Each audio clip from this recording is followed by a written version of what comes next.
Hello and welcome to Devil's Advocate and a two-part special interview with the President of Afghanistan, Hamid Karzai. Tomorrow I shall talk to him about the situation within Afghanistan itself. But first tonight, Afghanistan's relations with the countries of the subcontinent. President Karzai, let's start with Pakistan. How do you view the new government in that country?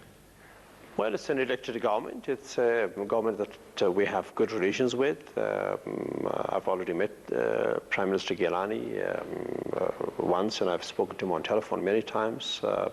We feel good about it. You had a very close, effective relationship for 6 years with President Musharraf. Are you confident that you can have a similarly effective relationship both with Prime Minister Gilani and with PPP Chairman Asif Zardari? We already have that, and as a matter of fact, this relationship has been one that we have done with well on both sides. So it's got off to a good start? It's got off to a very good start, and we will continue it as such. Let me put to you one of the problems you face. The new government in Pakistan has changed the country's policy towards the Taliban. Today, instead of tackling them militarily, they're looking to make peace deals, something that General Musharraf attempted in 2006 and gave up. Does this worry you? Well, it has two sides to it. Talking to the Taliban, to those who are not part of Al-Qaeda, who are not part of the hardcore extremist terrorist networks, and who are not bent upon hurting the common people around this region. That's all right. It should be done, and they should be brought back to normal life and to the mainstream of society. But talking to the militant groups, to the extremist groups who are in their mindset part of the terrorist networks, international terrorist networks, and part of the Al-Qaeda, that is not correct. That should not be done, and that neither us, nor them, nor anybody else should do. Let me put to you what they've done. They're talking to Baitullah Masood, they're talking to Maulana Fazlullah, both of whom have been accused of not just terrorism, but one of them was accused of killing Benazir Bhutto. And recently the Pakistan government has released 55 militants in exchange for 20 soldiers. Dawn newspaper in Pakistan says that $2.5 million were paid to get the release of Tariq Azizuddin, the former Pakistani ambassador in your country. Is this sort of thing the right way of proceeding? I cannot comment on that, on who's been released, who's not released, because we don't know the details of that. I can only speak in principle, that speaking to those Taliban who want to return to normal life is good, but the hardcore ones, the extremist Al-Qaeda elements or other terrorist networks who are bent upon hurting people, burning schools, hurting the innocents, killing people, that is wrong. So peace deals or barter arrangements with Baitullah Masood, who's accused of killing Benazir Bhutto, that is wrong. With the killers of Benazir Bhutto, whoever they are, dealing is wrong.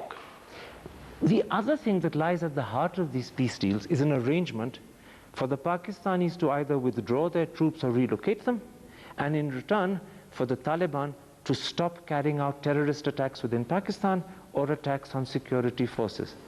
Is that acceptable to you? If they are making deals with them to stop attacks on Pakistani installations or Pakistani forces, and if that deal holds on, and if they surrender their weapons, that's a good thing. But that deal must also include preventing these forces from carrying any attacks outside of Pakistan. Unfortunately, that's the one thing the deal doesn't especially include. in Afghanistan. It has to include that. If it doesn't include that, that will be interpreted with a lot of misunderstandings in Afghanistan. Would people in Afghanistan think that if the deals don't mention carrying out attacks in Afghanistan, that in a sense Pakistan is buying peace at the cost of Afghanistan? That shouldn't happen. That definitely is something that we're concerned about, and we hope that our brothers in Pakistan will not allow that. Prime Minister Gilani, I know, has been in touch with you. Apparently he was only speaking to you on the phone about the food crisis the other day. Have you raised this with him? I did not raise it in this particular manner, but we both spoke of the need to fight extremism and terrorism, and his voice on that was very, very clear, and I'm sure he means it. But if it emerges, both through the press and otherwise, that in fact the peace deals that Pakistan is striking exclude Afghanistan, thus leaving the Taliban free to carry out attacks across the border in Afghanistan, then will you take this up formally? If a thing like that happens, of course, we will definitely take that up, and I hope that will not be the case. I hope that that will not happen. We must be very careful. We cannot, under no circumstances, allow elements that are inimical to this country or that country to operate from either territory against the other territory. This is a very strong line you're taking. Absolutely. That's the line that I have to take. And there's no compromise on this. Nobody can have a compromise on that. So there is, a sense, a message here that if the Pakistani peace deal, which is still not officially revealed, but if it excludes Afghanistan and leaves the Taliban free to carry out attacks on Afghanistan, then the Afghan government will be very upset. Oh, not only upset, but extremely angry, and it will do everything it can to prevent a thing like that. This will affect relations. My friend, if a terrorist is coming to Afghanistan to attack my country, then we will speak with our brothers in Pakistan in all friendship and brotherhood that should not happen. Now, the press in Pakistan itself reports that these deals have happened with the knowledge of the Americans. Sometimes it's suggested even with the concurrence of the Americans. Does that dismay you? You're again quoting the press. But it's the Pakistani press I'm quoting. But again, it's the press, and it may not be true. Given that you have concerns about these peace deals, have you checked with the Americans? No, we have not, because we know what's going on. We and the Americans talk about issues like that regularly, rather very regularly. And we and our friends in Pakistan talk about issues like that regularly and very regularly.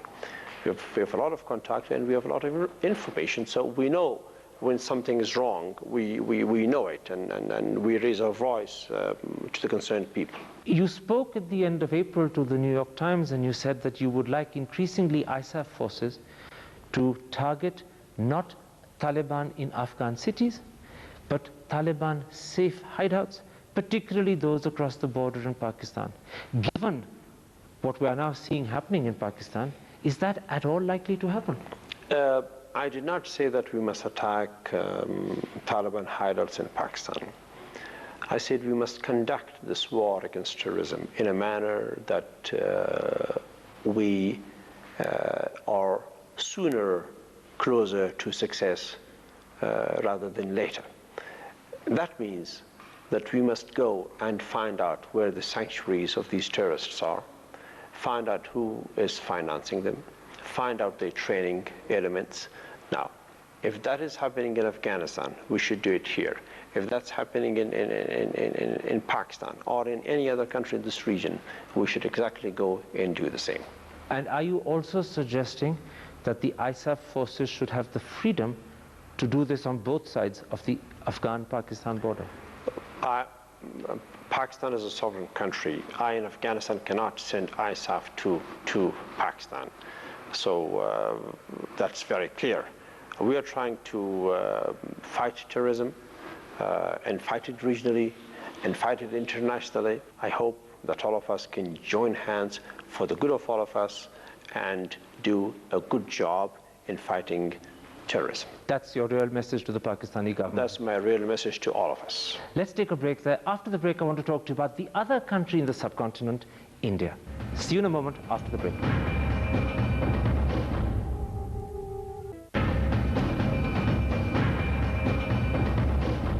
Welcome back to a special interview with the President of Afghanistan. President Karzai, let's talk about India. You've been president for 6 years. During that period, how would you characterize your relationship with India? More than excellent. A very, very good relationship, a relationship that Afghan people cherish. One of a lot of results for Afghanistan as far as India and Afghanistan are concerned. Is India doing everything that you would like it to do to help put Afghanistan back on its feet, or are there other areas where you would want the Indian government to step in and help? India has helped a lot. India has helped with reconstruction of Afghanistan. India is building a new parliament for us. India is building a very important road from Zaranj to Dilaram. India is giving us 1,000 scholarships a year for 5 years. India has invested in our electricity networking. India has done a lot more. India is not traditionally a donor country, but India has given to Afghanistan almost $800 million. And for that, we are very, very grateful. Recently, your defense minister was in India, and it's believed that he asked the Indian government for help in refurbishing Soviet-era Mi-35 helicopters and for fuel tankers. The Indians have been not immediately forthcoming. Does that worry you? Well, that's a detail that I'm not aware of, but if Afghanistan asks India for cooperation in any field, I'm sure India will not say no. We are sure of that. The West is particularly keen that India should join ISAF. Would you like to see Indian soldiers play a role in ensuring peace and security in Afghanistan? This is a decision for India and the international community. We would like to do all that will bring security to Afghanistan and an effective war against terrorism in the region, but not do something that will bring more rivalries in the region.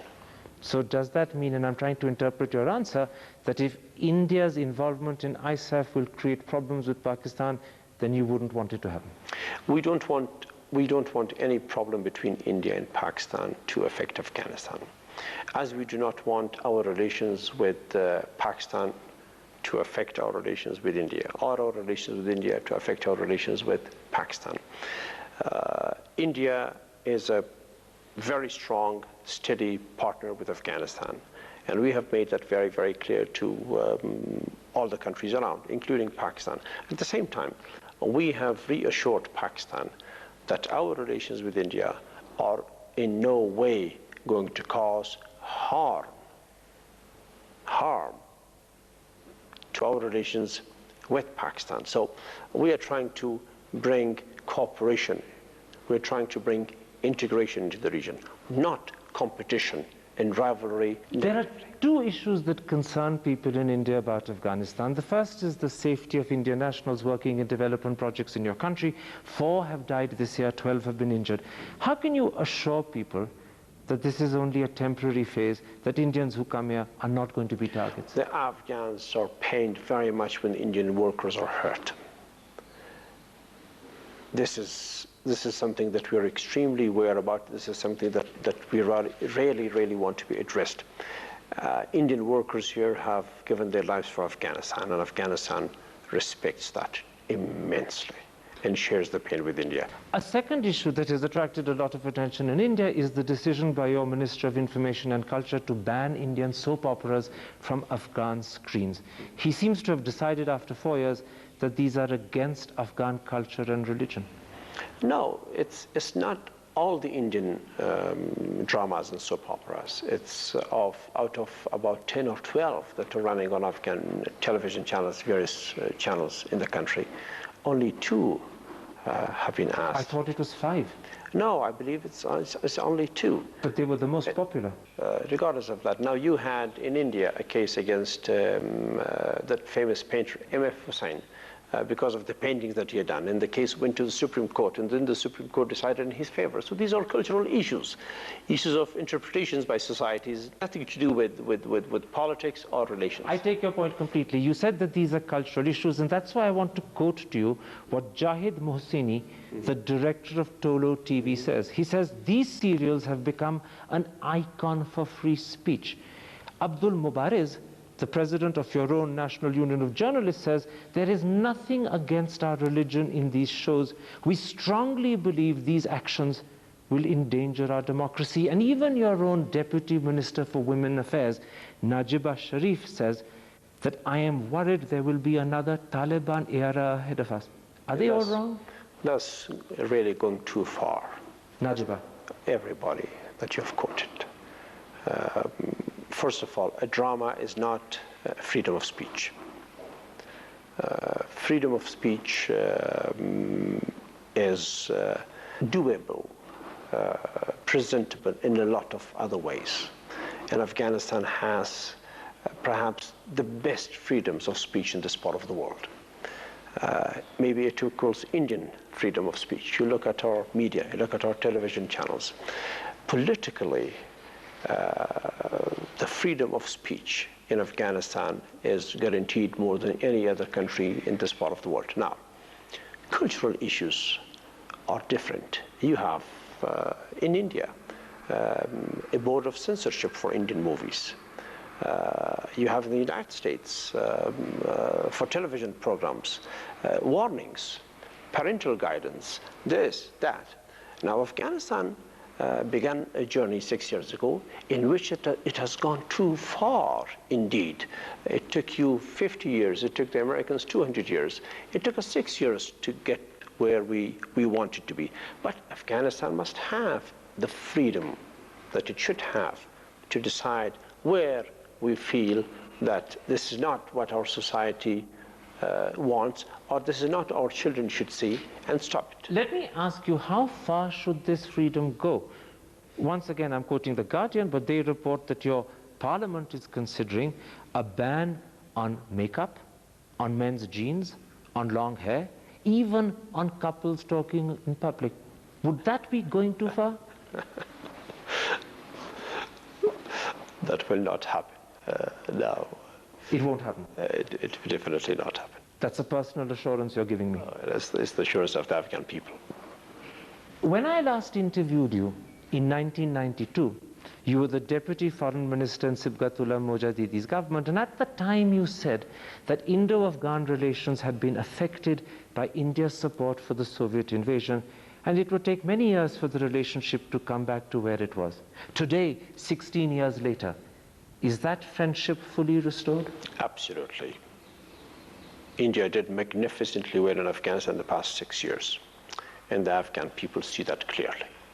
The other thing you said in that interview 16 years ago, when you were Deputy Foreign Minister, was that if Afghanistan had a question asked of it, it could consider supporting a just movement for Kashmiri independence or accession to Pakistan. And you also warned India about how it treats its Muslim population. I don't remember that. But that's not your position today. No, but I don't think I've given an answer like that ever. Do you have a copy of that answer? Yes, it was Eyewitness, May 1992. Maybe you interviewed somebody else. No, it was you. Are you sure? Absolutely, 100% sure. It was you, and in fact, it was in May of 1992, done in the Foreign Office in Kabul. Yeah, I can tell you that those are not my words precisely. But anyway, the issue of Kashmir is something for India and Pakistan to resolve amicably between themselves. I'm glad to hear that. Many people in India will be glad to hear that. But your exact words in May 1992 about India's Muslim population were, our relations with India will very much be affected depending on how the Muslim community in India are treated. And when I asked you... Well, if you're asking about Muslims in India, that will be my answer today too. Muslims are a great part of India. Muslims are a great contribution to Indian civilization, and India treats them as such. So I see no conflict there. India treats them as part of the country, and it treats them as great people. Absolutely, absolutely. Also, well, you had presidents from the Muslims in India. You had Fakhruddin Ali Ahmad, you had Professor Abdul Kalam, you had Dr. Zakir Hussain. You've treated them exceptionally well. And so there is no problem about how India treats Muslims? Not at all. Who says that? Similarly, in May 92, when I asked you whether Afghanistan would support any movement for accession to Pakistan by Kashmir or any movement for independence, your answer was, we support every movement that is just. We will very much support any movement that we consider just. But I take it again, that was of that time, that's not your answer today. Well, now, this is something else you're saying. Well, that's a good answer. If I've said everything that's just is good, we'll support the same justice today. Thank you very much. I'm running out of time. My last question, how do you today view Indian democracy and secularism? Indian democracy is a beacon to the rest of the world. And Indian democracy is something that Afghanistan can and should learn a lot from. Indians take a lot of pride in the fact that you studied at Himachal University, that you lived for a couple of years in Simla. Does that association mean as much to you as it does to Indians? It means a lot more to me, a lot more. India is a country that means a lot to you personally. Absolutely, become a product of India's education and of the values that they have. Gandhiji's values are of immense importance to me and surely to a lot of other people around the world, and I hope India will remember that. So there is a little bit of India always inside Hamid Karzai. Oh, a lot of it. A lot. President Karzai, a pleasure talking to you. Take care. Take care. Good talk to you. Good talk to you.